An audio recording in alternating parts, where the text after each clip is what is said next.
Hello friends, வணக்கம். இன்றைக்கி கஜடா எப்படி செய்கிறதுன்னு பார்க்கலாம். டீ கடையிலலாம் வச்சுருப்பாங்கள்ல அது. அதை நாங்கள் வந்து மைதா கேக்குன்னு கூட சொல்லுவோம்.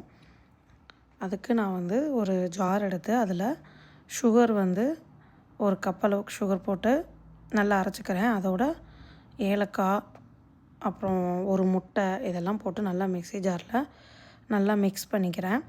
அதை எடுத்து நல்லா அரைச்சிட்டு அதுக்கப்புறம் ஒரு பவுல் வச்சு அதில் மைதா மாவு ஒரு 1½ கப்பு, அப்புறம் ஒரு 1/2 கப் வந்து வெள்ளை ரவை, அப்புறம் ஒரு 1/2 கப் வந்து அரிசி மாவு, அப்புறம் ஒரு டேபிள் ஸ்பூன் பேக்கிங் சோடா. இது எல்லாத்தையும் நல்லா மிக்ஸ் பண்ணிக்கணும். இதோட நம்ம அரைச்சி வச்சுருக்கோம்ல முட்டை, சுகர் பவுடர் அதெல்லாம் எடுத்து இதுலேயும் ஆட் பண்ணிக்கணும். ஆட் பண்ணதுக்கப்புறம் ஒரு ஸ்பூன் நெய், உங்களுக்கு தேவையான அளவுக்கு நீங்கள் கொடுத்துக்கோங்க. எந்த அளவுக்கு நெய் ஊற்றுறீங்களோ அந்தளவுக்கு வாசனை ஜாஸ்தியாக தான் இருக்கும். இப்போது அது எல்லாத்தையும் ஒன்றா மிக்ஸ் பண்ணணும். மிக்ஸ் பண்ணப்போ ரொம்ப அழுத்தி தேய்க்கக்கூடாது. ஏன்னா இது வந்து நம்ம குலோப் ஜாமுன் மாவு எப்படி உருண்டை பிடிக்கிறோம் அந்த மாதிரி உருண்டை பிடிக்க வேண்டியது. அவ்வளோதான், நல்லா பிசைஞ்சிட்டேன். இப்போது ஒரு கையில் எண்ணெய் தடவி இதை அழுத்தம் அதிகமாக கொடுக்காம ரவுண்ட் ஷேஃப்க்கு நான் வந்து உருண்டை பிடிச்சிக்கிறேன்.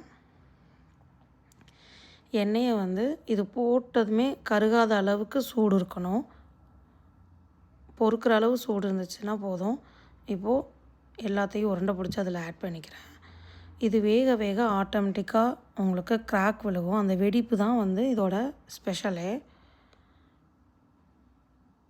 இப்போ அதை நல்லா பொன்னிறமாக பொரியிற வரைக்கும் விடுங்க.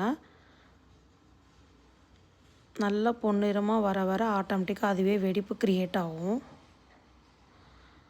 அவ்வளோதான், பொரிச்சாச்சு.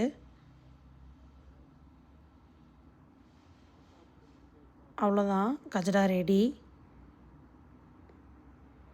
பாருங்கள், பிக்கிறப்போ எவ்வளோ அழகாக வந்து எனக்கு கிறிஸ்பியாக காமிக்குது.